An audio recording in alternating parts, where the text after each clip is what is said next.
Eh bien, bonjour à tous et merci beaucoup d'être là aujourd'hui pour cette session que j'ai la joie de partager avec Edouard de Samsonite. Samsonite, comment tu veux qu'on le dise? À la À la française? française On le dit. Samsonite et On est- Samsonite pour tous ok. les autres pays du monde. Bon, alors on va dire Samsonite, alors on est en France. Merci beaucoup pour votre participation. Ça nous tenait à cœur d'avoir une session très concrète aujourd'hui. Ça fait plusieurs mois qu'on parle beaucoup de commerce agentique, de ce que ça pourrait être, à quoi ça va ressembler. Avec Edouard, on avait envie de vous partager des retours très concrets, des retours du terrain, de ce que Samsonite a pu tester, dans les côtés positifs comme négatifs. Il n'y a pas de, il n'y a pas de secret. Et de vous expliquer comment Samsonite, depuis un an maintenant, un peu moins d'un an, le début du projet c'était il y a un an, a déployé un assistant Shoppingia sur son site qui vise à, pour faire très simple, on va détailler ça après, mais accompagner les visiteurs des sites du groupe en anticipant les questions des visiteurs sur les questions produits, en les aidant à choisir le bon produit, à recommander le bon produit, puis à enlever toutes les frictions à l'achat dans le parcours jusqu'au checkout pour maximiser les conversions, comme un peu la première brique d'une démarche d'un commerce plus agentique. Mais avant de rentrer un peu dans le détail du projet, peut-être que on va commencer par te laisser te présenter, Edouard. Qu'est-ce que tu fais chez Oui, bien Samsung? sûr. Bonjour à tous. Merci de porter attention à ce sujet. Donc, je me présente, je suis Edouard Wattel. Je suis en charge du digital et du e-commerce pour le groupe Samsonite à travers l'Europe. Peut-être certains d'entre vous ne le savent pas, mais le groupe se compose de 5 marques. Donc, évidemment, Samsonite, éponyme, et après Tumi, American Tourister, Lipo et Gregory Pax. Une marque un peu plus confidentielle, mais de sac à dos, un peu de trail et de randonnée. Originaire des États-Unis. Donc, c'est une belle complémentarité dans les marques. J'ai commencé il y a de nombreuses années dans le groupe. Donc, j'ai pu occuper de nombreux postes au niveau marketing, communication. Il y a 10 ans, en 2016, en fait, on a décidé de créer une division digitale, une business unit, qui regroupait 3 piliers. Donc, le digital marketing, le e-commerce et les marketplaces. Donc une business unit un peu transverse, donc au service des marques et des pays à travers l'Europe, une vingtaine de marchés en direct. Donc voilà un petit peu mon parcours. Et du coup, tu parles de l'e-commerce chez Samsonite. Ça représente quoi à peu près dans le groupe l'e-commerce aujourd'hui? Alors aujourd'hui, on shift en fait le groupe, historiquement, surtout Samsonite, est une marque hyper wholesale, donc avec des revendeurs multimarques, des department stores. Et du coup, au cours des 10 dernières années, on a commencé à shifter plus vers le D2C. Ok. Aujourd'hui, on est plus à 40%, 45% de D2C et le solde en wholesale. Donc c'est beaucoup plus équilibré. Et ça nous permet en effet de mener une stratégie de marque et d'expérience client beaucoup plus aboutie qu'auparavant. Après, on le voit, c'est parfois un peu compliqué pour le wholesale, ce qu'on appelle le canal traditionnel, donc qui Hmm. souffre.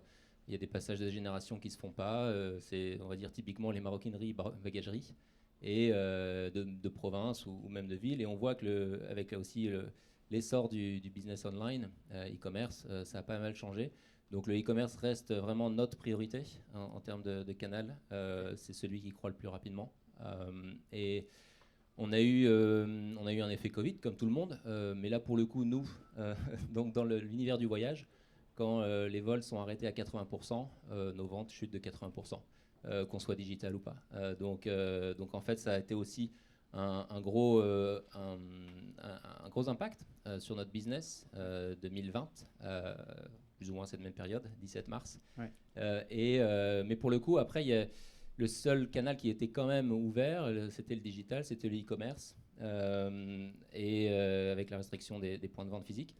Et ça a été aussi un bel accélérateur qui a permis à notre e-commerce, nos sites en propre, brand website, donc voilà, flagship, qui ont pu vraiment émerger et mériter aussi une place plus importante dans l'organisation, dans la stratégie, avec plus d'investissements, plus de ressources et des équipes voilà, renforcées.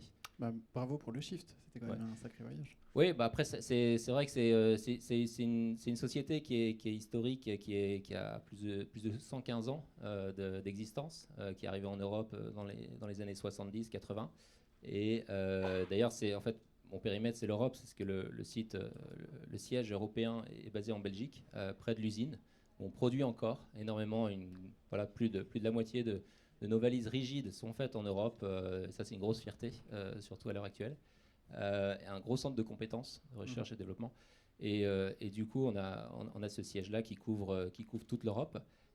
Et qui nous a permis vraiment de booster notre développement en retail après et e-commerce. Ok. J'avais envie de commencer avec une question assez simple. On va revenir un petit peu en arrière, mais novembre 2022, c'est le lancement de ChatGPT 3.5, le fameux 30 novembre 2022, je l'ai gravé dans ma mémoire celui-là. L'arrivée de l'IA, l'évolution des usages, et puis au final, il a fallu un petit peu de temps pour que les usages prennent réellement, notamment dans nos vies un peu plus personnelles. On va dire 2024. On a réalisé, la semaine dernière, on a publié une étude avec l'IFOP où on a interrogé un petit peu les Français sur leur usage de l'IA dans leur vie personnelle. Ils sont maintenant aujourd'hui 2 Français sur 3 à dire l'utiliser régulièrement, et même parmi ceux-là, 2 sur 3 à l'utiliser pour l'avant-vente. Je me posais la question de toi, à quel moment tu as eu le déclic de te dire bon, ça y est, cette IA elle a un impact sur mon business e-commerce, faut qu'on s'y mette. C'était quoi les éléments déclencheurs un peu de ce virage-là? Alors, c'est assez délicat de trouver ce fameux moment Eureka. Ce serait beau pour l'histoire, mais c'est difficile. Ouais, c'est une progression, c'est une évolution. C'est cette quête d'inspiration. Et en fait, ça faisait partie clairement de nos objectifs. On est parti du consommateur, pas de la technologie, mais on est parti du consommateur. Et en soi, notre groupe n'est pas une boîte tech. Contrairement à Zalando ou autre, on essaie de se focaliser sur le produit, sur le client. Donc, la tech, on laisse ça aux spécialistes. Tant on aimerait bien avoir un département IT un peu plus renforcé. Mais du coup, on est parti du constat et du problème client, qui était que on avait énormément de paradox of choice, c'est-à-dire qu'on a énormément de SKUs sur notre site. C'est une catégorie qui n'est pas facile à appréhender. Ouais. On a un cycle d'achat qui est assez long. Donc quand vous tombez sur le site, par où on commence, comment être conseillé, c'est pas la même expérience qu'en boutique. On est perdu et nous en plus on aime bien avoir plus de produits, donc plus de catégories. Enfin nous, je parle au global avec nos équipes produits et nos designers. Et du coup, il y a cette paralysie, il y a cette confusion. Et en ayant ce constat, c'était un objectif très clair. Comment clarifier, comment simplifier. On a fait des tentatives de Product Finder aussi par le passé. Bon, c'est aussi très marketing, c'est-à-dire que c'est très théorique. On met des besoins dans des cases et on se dit c'est comme ça que ça va marcher, mais c'est pas toujours idéal. Et aussi l'adoption même de nos Product Finder, elle n'était pas géniale. Et du coup, c'était un objectif. On est venu à Monaco, on a rencontré quelques prestataires, dont iAdvise, donc il y a pile un an. Et c'est à ce moment-là où on s'est dit qu'il fallait aussi se lancer. Il y avait cette FOMO, Fear of Missing Out. Quand on est leader, on n'a pas envie d'être le dernier à tester. Donc on a une approche de test. Et puis, prise de risque assez limitée via un POC. On y reviendra, mais... Ouais. Mais donc c'est à ce moment-là on se dit en fait pourquoi attendre, c'est un peu plus progress over perfection. Donc on s'est dit autant se lancer, on apprendra, on verra ce que ça donne. Et ça semblait assez simple. C'était aussi peut-être un moyen de nous forcer à pas structurer notre data, mais plus à rassembler déjà tout ce que l'on sait déjà. C'est-à-dire, on s'est rendu compte qu'en fait, on ne mettait pas tout évidemment sur notre site, mais qu'il y avait énormément de savoir-faire interne. Et donc, ça nous a un peu obligés, se lancer, ça nous a obligés à revenir en arrière, dire quelles sont toutes nos sources de données, d'infos produits, et comment les orchestrer et comment elles peuvent servir aux clients. Il y avait par exemple même des trainings qu'on a, des cérémonies de vente en boutique, qu'on n'a jamais utilisé au niveau de notre site. Ouais.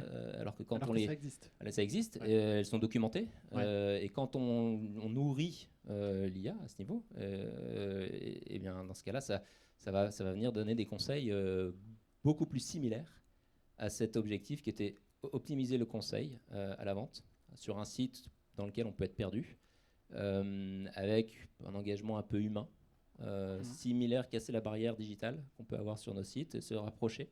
L'expérience boutique presque. Ouais, exactement. Et justement pendant le Covid, on a tous essayé, enfin peut-être essayez pas, mais on a tous regardé comment on peut avoir une expérience virtuelle de vente. On avait du staff dans les boutiques qui ne travaillaient plus. Ouais. Comment les connecter en vidéo pour qu'ils viennent devenir un live chat, un vidéo chat. C'était assez difficile à scaler sur nos sites. Et on n'a jamais vraiment sauté le pas. C'était vraiment encore moins que POC. C'était plus, c'était plus une vision un peu virtuelle du futur, mais qui est... Puis dans un contexte qui était quand même très particulier. Oui, voilà, on était un peu tous désespérés, mais du coup, pour certains, c'était vraiment génial, j'imagine, dans d'autres catégories que la nôtre. Mais on s'est pas ennuyé, nous, dans le secteur du conversationnel pendant le Covid, ça c'est sûr. Et donc voilà, c'est partir du client. Partir du client, c'était plus le moment où on s'est dit, on a trop de paralysie, trop d'exit rate, trop de pas assez de add to cart. Donc voilà, un peu les facteurs. Bah, ça me fait super plaisir que tu aies accepté l'invitation, Edouard, parce qu'en plus l'histoire est assez sympa, puisque elle a commencé il y a 1 an à Monaco, ici même, par un meeting. Tu parlais de POC. Concrètement, est-ce que tu peux nous expliquer un peu la démarche dans laquelle tu as été, comment tu as voulu mettre en place ce POC, comment ça a fonctionné, par quelle étape tu es passé, peut-être les difficultés aussi que tu as rencontrées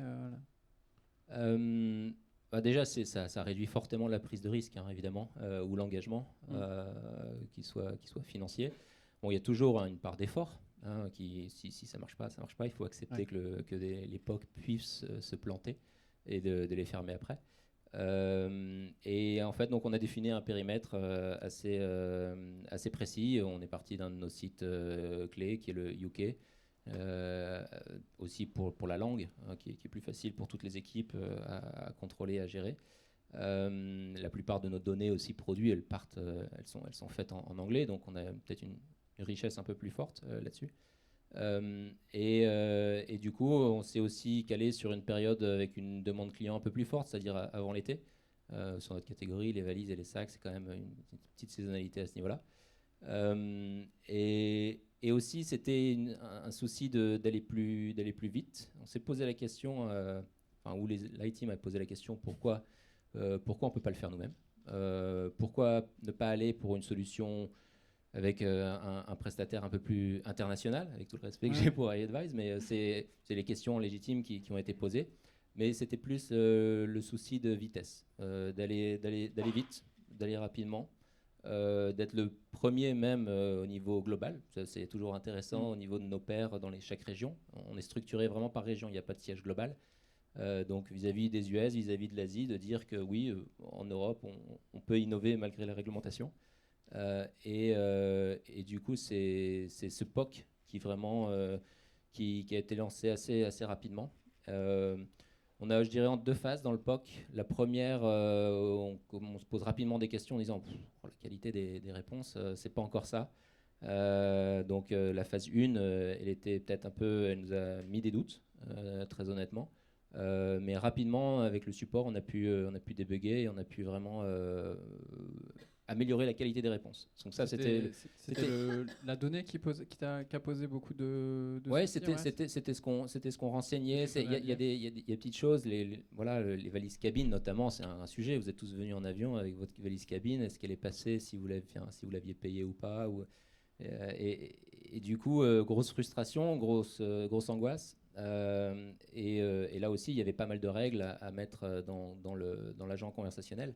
Au début, d'ailleurs, on parlait même de chatbot, mais le naming n'était pas top. C'est le mot interdit chez... Voilà, exactement. Et du coup, je détestais plus assistant de vente ou shopping ou conversationnel. Était plus approprié. Donc un POC qui s'est pas très bien passé, avec beaucoup de doutes au début, première phase, pour la qualité de la donnée, mais d'un seul coup, on a réussi à la corriger. Et là, c'est ce qui est impressionnant, c'est que l'entraînement a été assez rapide. Une fois qu'on avait trouvé le bon niveau, on a pu d'un seul coup améliorer la qualité. Donc, partant de là, on a pu le garder. Et là, on a pu commencer à mesurer avec plus de données statistiquement relevantes, pertinentes.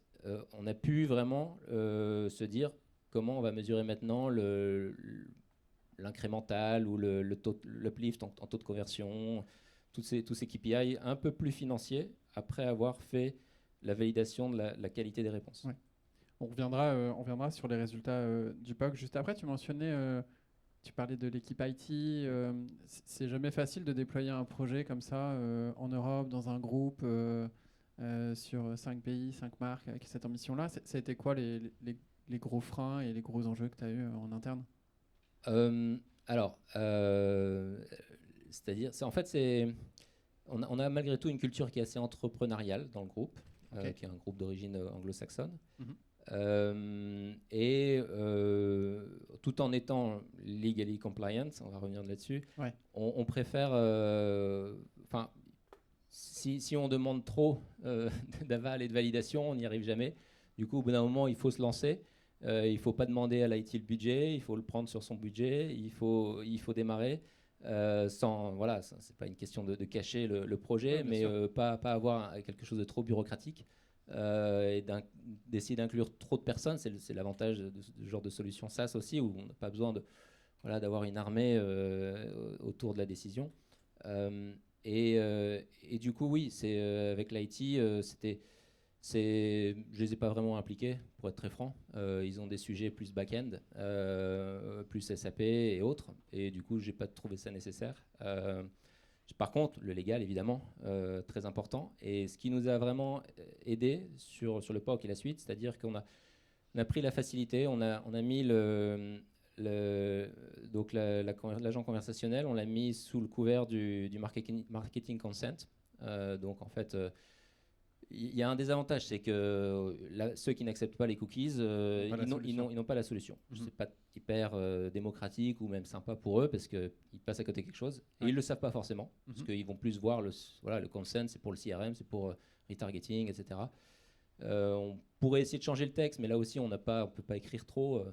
Et du coup, bon, bien qu'on a une acceptance de cookies qui soit assez élevée, parce qu'on a des marques qui sont assez autoritaires et avec beaucoup de confiance, donc on ne perd pas trop, on est au-delà de la majorité. Donc ça a été assez rapide pour implémenter l'expérience conversationnelle, et le légal était complètement OK avec. Donc maintenant, deuxième phase, il faudra voir comment on arrive à ouvrir à l'ensemble du trafic, qu'il soit cookie consent ou pas. Pour proposer la même expérience. Voilà, exactement. Et après, peut-être le remettre dans le bloc de conversation. Un deuxième consent, si vous voulez bénéficier de ce service, ok, c'est le moment de réaccepter, d'accepter pour de bon le cookie. Le cookie, ouais. Voilà, mais en deux phases peut-être. Mais et donc on a eu, c'était assez facilement accepté. Il y avait aussi la garantie que c'était nos données. Oui. Évidemment, c'est vraiment Chinese raison. Wall, et ça reste vraiment très c'est propriétaire. Donc avec tout ce qu'on a nourri, voilà, c'était absolument capital. Tu mentionnais en off, quand on en discutait ce week-end aussi, le cas assez rigolo, je trouvais, de Grégory avec cette conversation et tout ce que vous avez appris dessus. Est-ce que tu peux en dire deux mots? En fait, c'est des petites surprises. Voilà, c'est plus des anecdotes, des points de détail. Mais en fait, quand on l'a mis en place, Grégory est arrivé, la marque Outdoor est arrivée un peu sur le tard dans l'application iAdvise.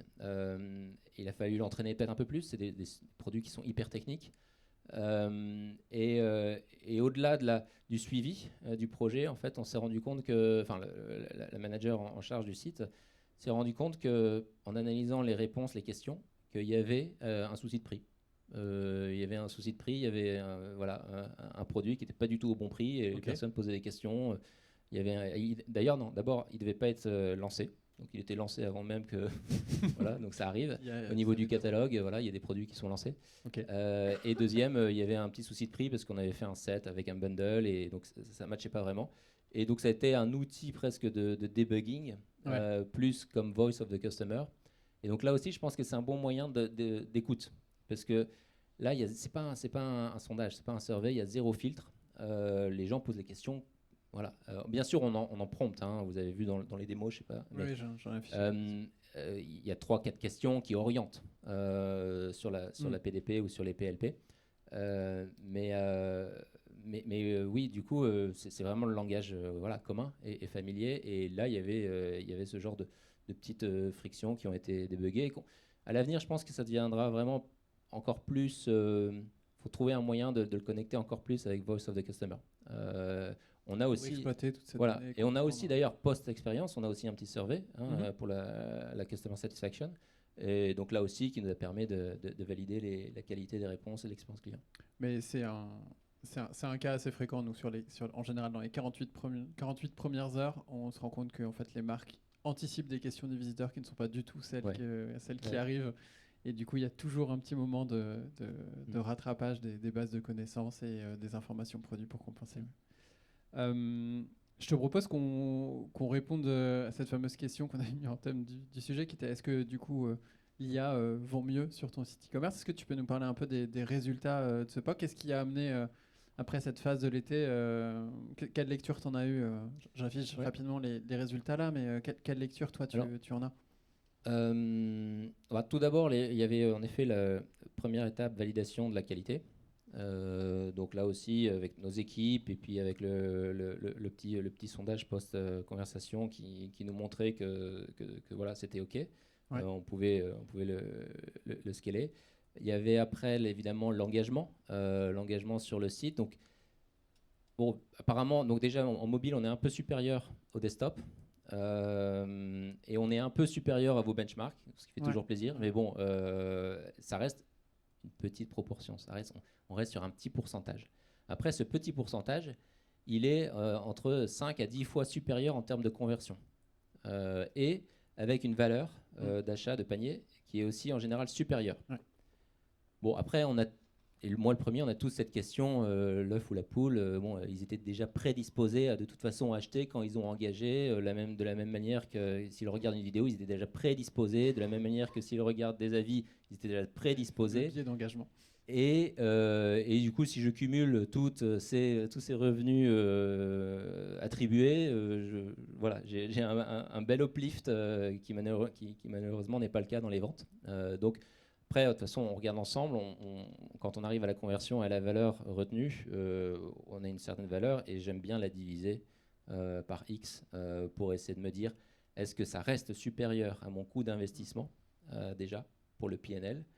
Et si oui, ça peut que être bénéfique, tout au moins pour l'expérience qui est censée être plus mémorable ou distinctive par rapport aux autres acteurs du marché. Donc voilà. Sur la fidélisation, sur le réachat. Et une interaction, c'est bien connu. Une interaction, on est beaucoup, enfin c'est pas passif. Et du coup, c'est beaucoup plus renforcé.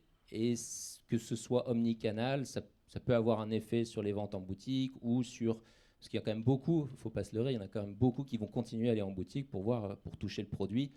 C'est une valise, donc personne n'est expert de valise au quotidien. Et aussi engageant en termes de prix, mais de perception. Et donc même si on met de la 3D, des vidéos, du UGC, ça reste un produit qui est pas facile à appréhender. De même manière pour les sacs à dos. Je parle beaucoup de valises, mais aujourd'hui on est 50-50 avec les sacs à dos, donc c'est tout aussi important. Ok.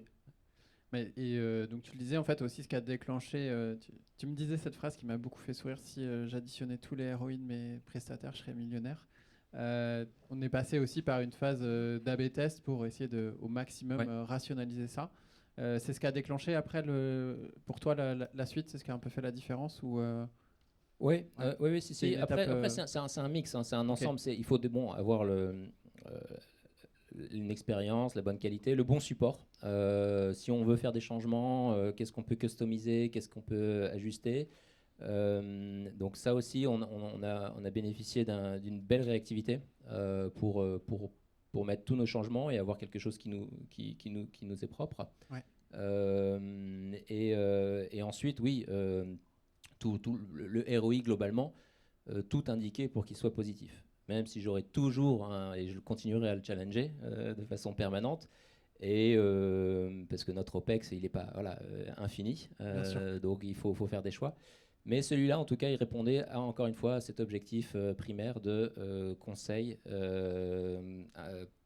un client qui peut être perdu.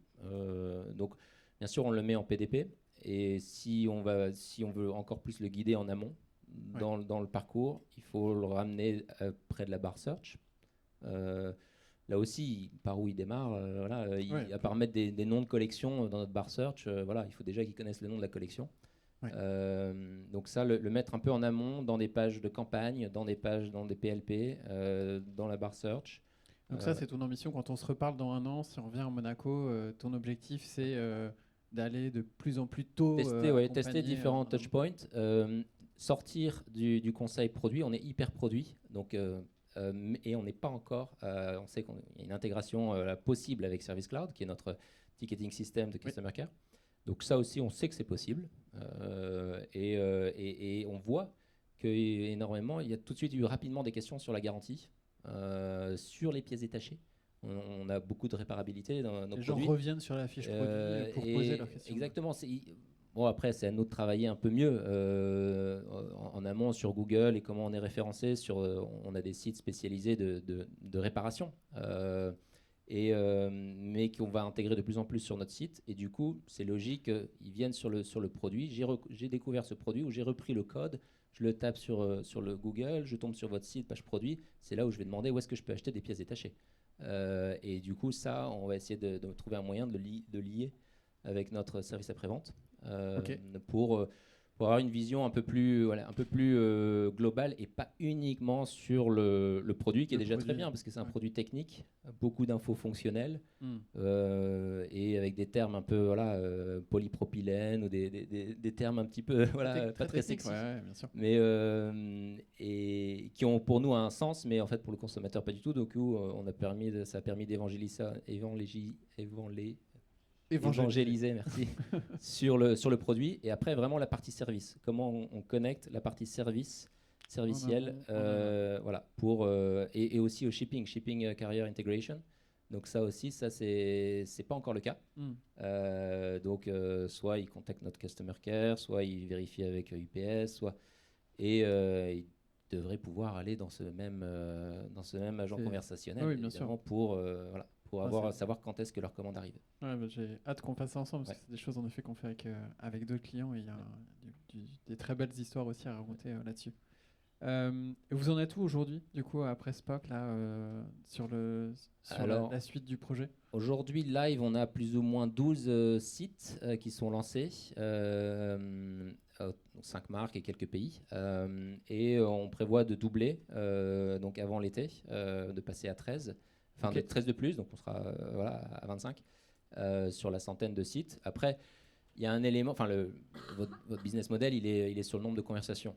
Du coup, on a pris cette mesure pour faire des choix prioritaires et stratégiques en disant, bon, on peut pas, on aimerait bien se mettre partout, mais on n'a pas fait la Hongrie en premier. On a pris les marchés clés qui sont aussi peut-être un peu plus matures en termes d'adoption IA pour faire ces choix. Et après, idéalement, on pourra avoir plus de volume, plus de dégressivité, et puis voilà.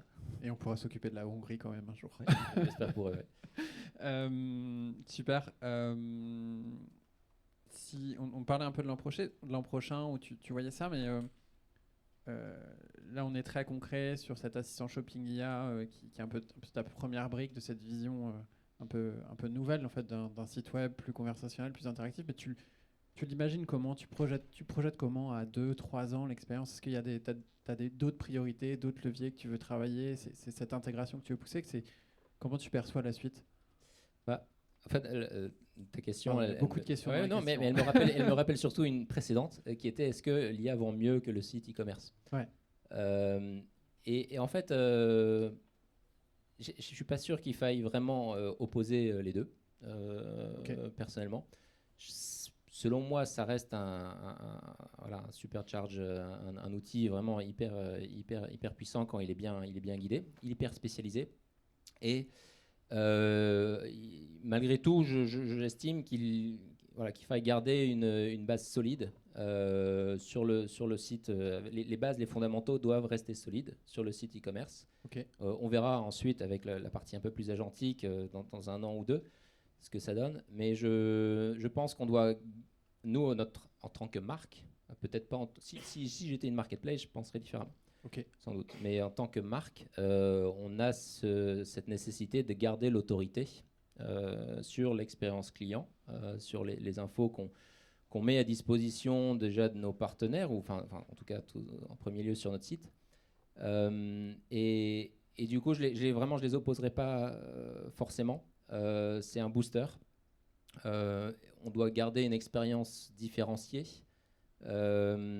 et avec essayer d'aller de moins en moins vers la fonction, mais plus vers l'inspiration, qui est un gros challenge pour les IA. Comment elles peuvent juger de l'inspiration et de ce qui te correspond par rapport à ton style, par rapport à ton parcours, par rapport à tout ce que tu as acheté avant sur tes autres canaux. Donc comment vraiment essayer d'avoir ce côté un peu plus natif, vraiment embedded à travers le site, à travers tous les touchpoints. Et du coup, une IA ne peut performer que s'il y a des bases solides, mais qui sont aussi mises de façon publique.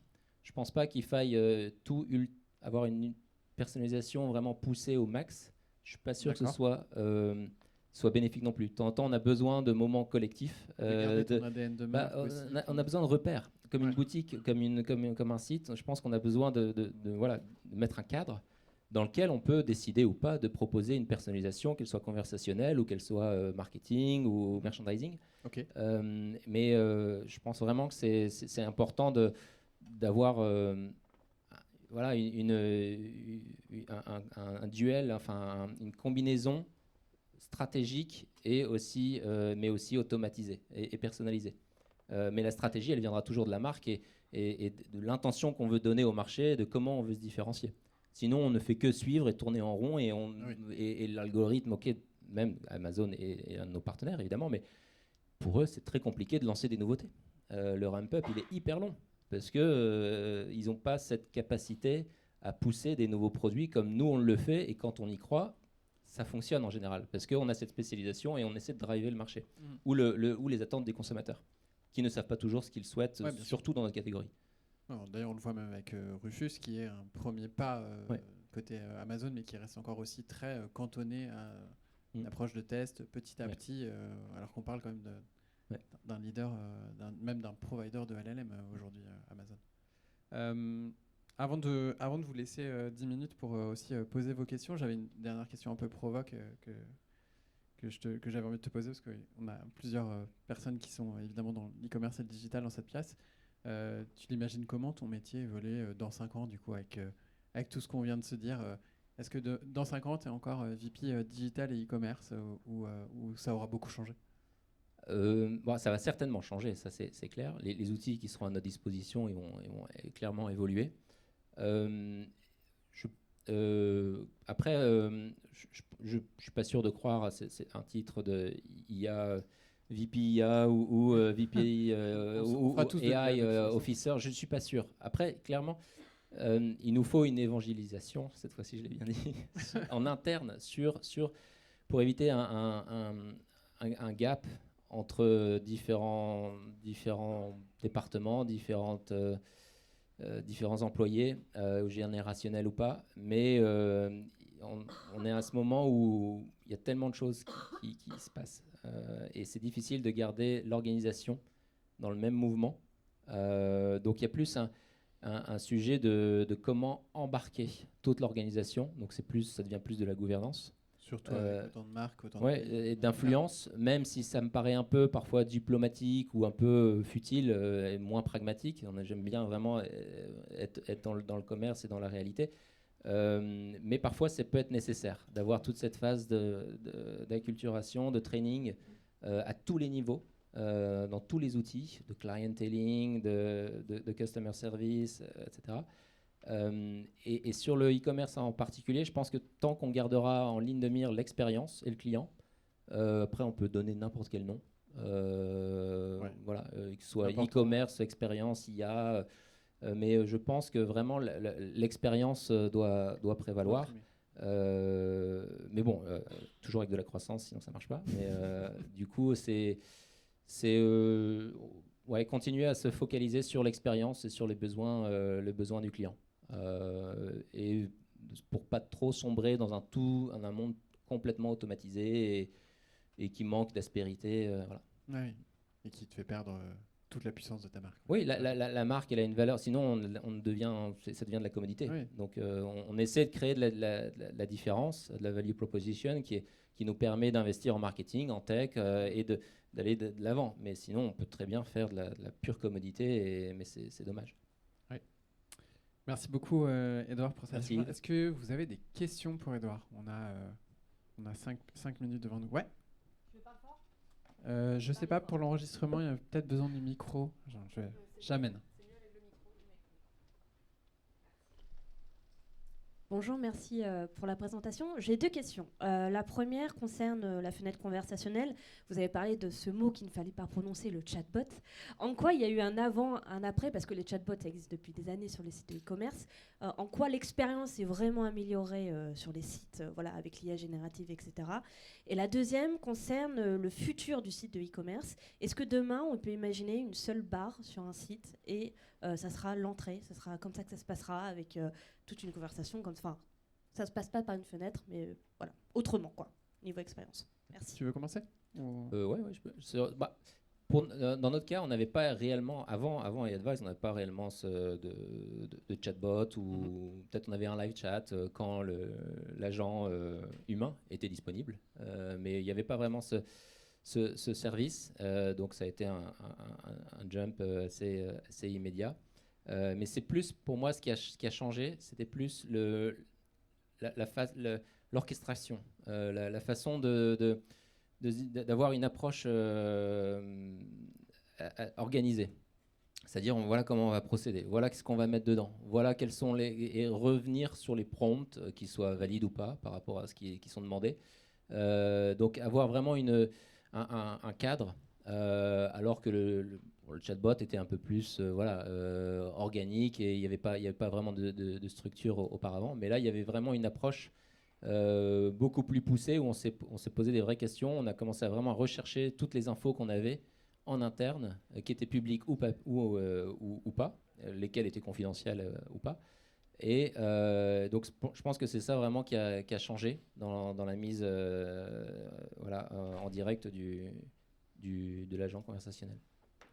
Mais en termes, mais en termes d'expérience pour l'utilisateur, en quoi c'est... Parce qu'avant, on cliquait sur des trucs, il ne comprenait rien, c'était déceptif, clairement. Qu'est-ce qui fait que là, il y a vraiment quelque chose de nouveau, en fait ? Je le découperai en 3 points. Le premier, c'est que l'arrivée de l'IA générative a permis de complètement repenser la façon dont on engage, déjà. La petite bulle en bas à droite, elle est morte. Elle était déjà pas très en forme, on va pas se mentir, puisque comme les expériences proposées n'étaient pas très très bonnes, on a vu, nous, chez iAdvice, ce taux d'engagement avec ces formats, ces bulles de chat se dégrader d'année en année, parce que même si vous mettiez le meilleur agent humain derrière et même le meilleur chatbot du monde, dans la majorité des cas, les gens avaient eu des mauvaises expériences, et donc ce taux d'engagement a très nettement baissé. Ce que permet l'IA générative, c'est de repenser ces formats d'engagement et surtout qu'ils soient proactifs. C'est ce qu'Edouard nous partageait. Et je pense que déjà, ça a beaucoup changé, cette proactivité, ce fait de proposer des questions intelligentes, personnalisées aux visiteurs en fonction de la page qu'ils visitent. La deuxième brique, elle est plus dans la fluidité de la conversation.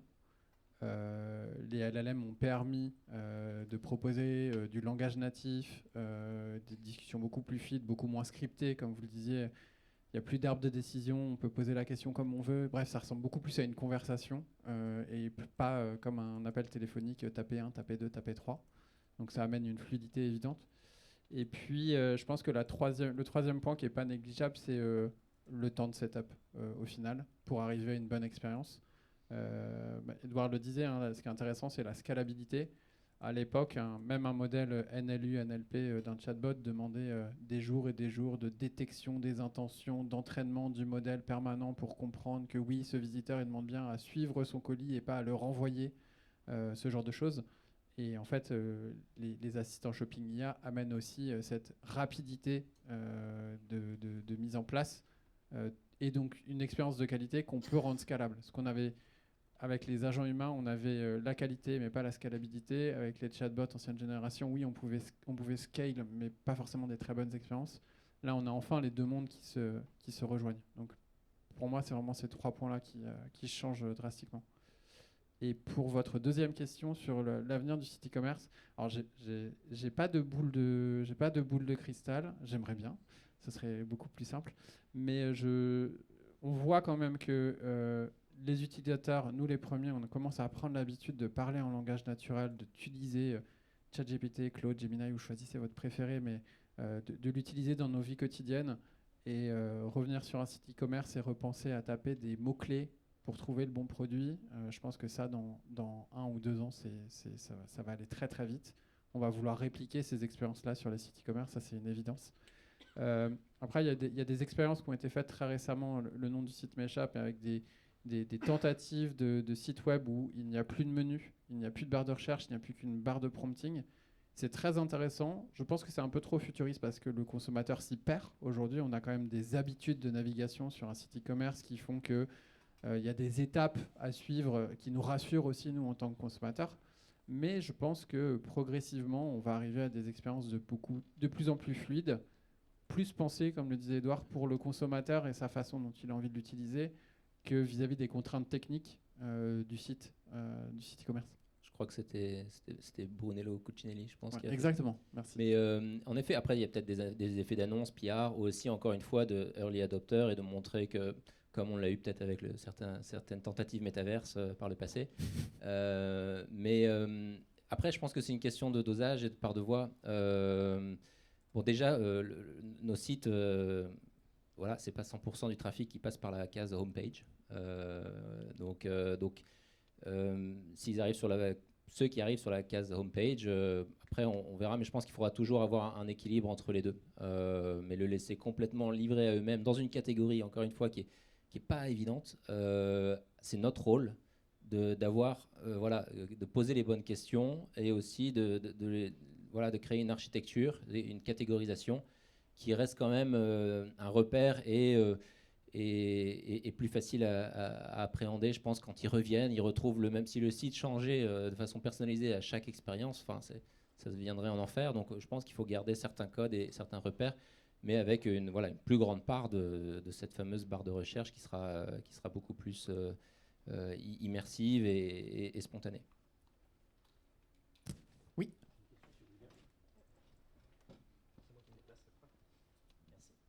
Merci. Oui, j'ai une question, Michel Acosta-Forester. Tout le travail que vous avez fait aujourd'hui, c'est vraiment sur les gens qui sont sur votre site, donc essayer d'optimiser tout ça. Est-ce qu'une partie ou tout ce travail peut être directement exploitable pour venir capter les gens qui sont sur Claude, Gemini, ChatGPT, etc., pour pouvoir venir sur votre site, pour les attirer? Alors ça, je pense que c'est une question... déjà, oui, en fait, quelque part, oui, parce que déjà, tout ce qu'on a nourri pour avoir une meilleure qualité de réponse, ça nous a permis de revisiter tout notre contenu. Et du coup, par là même, on a commencé à redessiner nos sites, avoir plus d'articles, comprendre qu'il y avait plus de sujets qui vont, eux, naturellement, nous faire remonter dans tous les LLMs.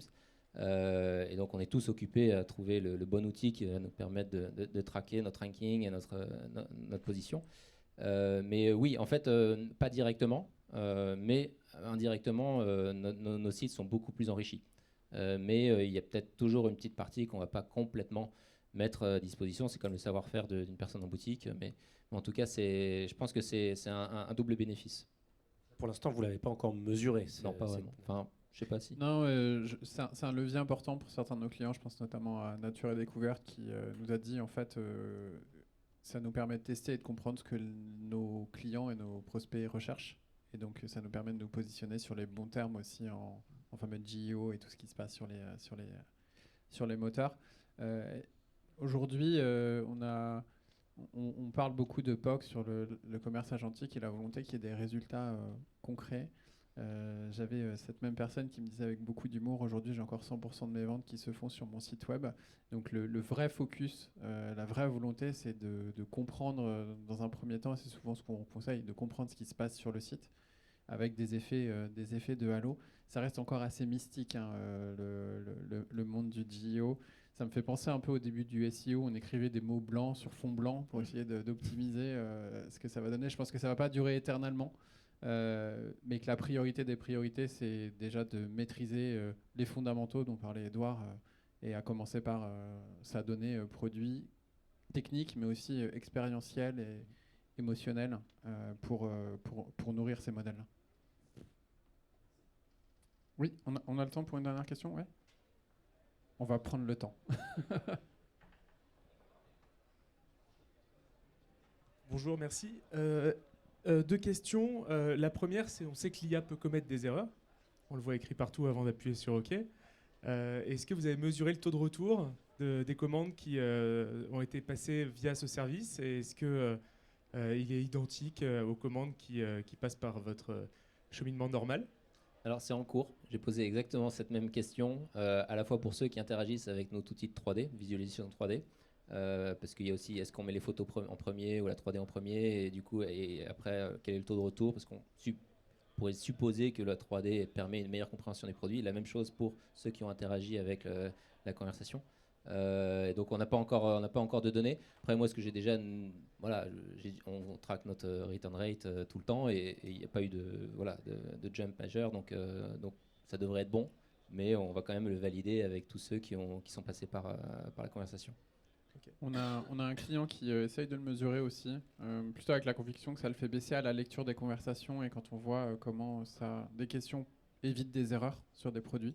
On n'a pas encore un cas, c'est un cas qu'on aimerait beaucoup avoir, mais on ne mesure pas cette donnée-là, donc c'est forcément un travail de pair avec les clients. Donc j'ai hâte qu'on puisse avoir un chiffre à communiquer là-dessus, sur cet aspect-là. Et après, sur l'aspect des hallucinations, c'est un point intéressant. Il y a 2 ans, c'était notre inquiétude numéro 1.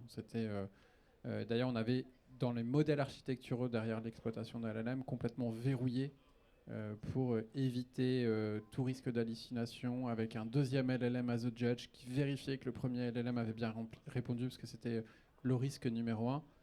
Aujourd'hui, les modèles, ils ont tellement avancé que ces taux d'hallucination sont très très faibles. Et pour la petite histoire, plus faible sur un client il y a 1 an déjà, plus faible que les agents humains. En fait, les risques d'erreur étaient plus faibles sur l'IA que sur l'erreur humaine.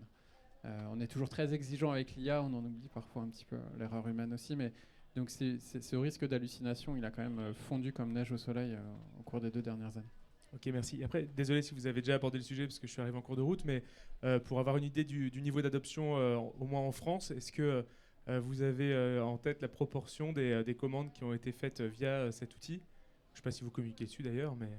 Moi, je peux communiquer des benchmarks à Advise. Aujourd'hui, on va être entre 2 et 5 à 6% d'engagement, de sessions qui engagent. Après, tout dépend, vous l'avez vu, de à quel point on positionne l'IA très tôt dans le funnel ou uniquement sur les pages produits. Donc évidemment, et ce chiffre ne fait qu'augmenter. En comparaison, la bulle de chat, c'était 0,2%. Donc on voit déjà la direction dans laquelle on va.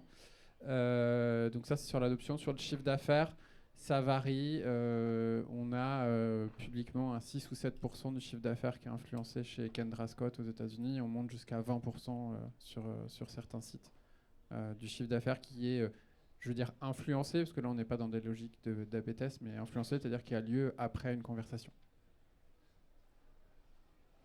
Très bien. Encore merci beaucoup, Edouard, de t'être prêté à l'exercice. Et un grand merci à vous. Très bonne édition One-to-One Retail Commerce.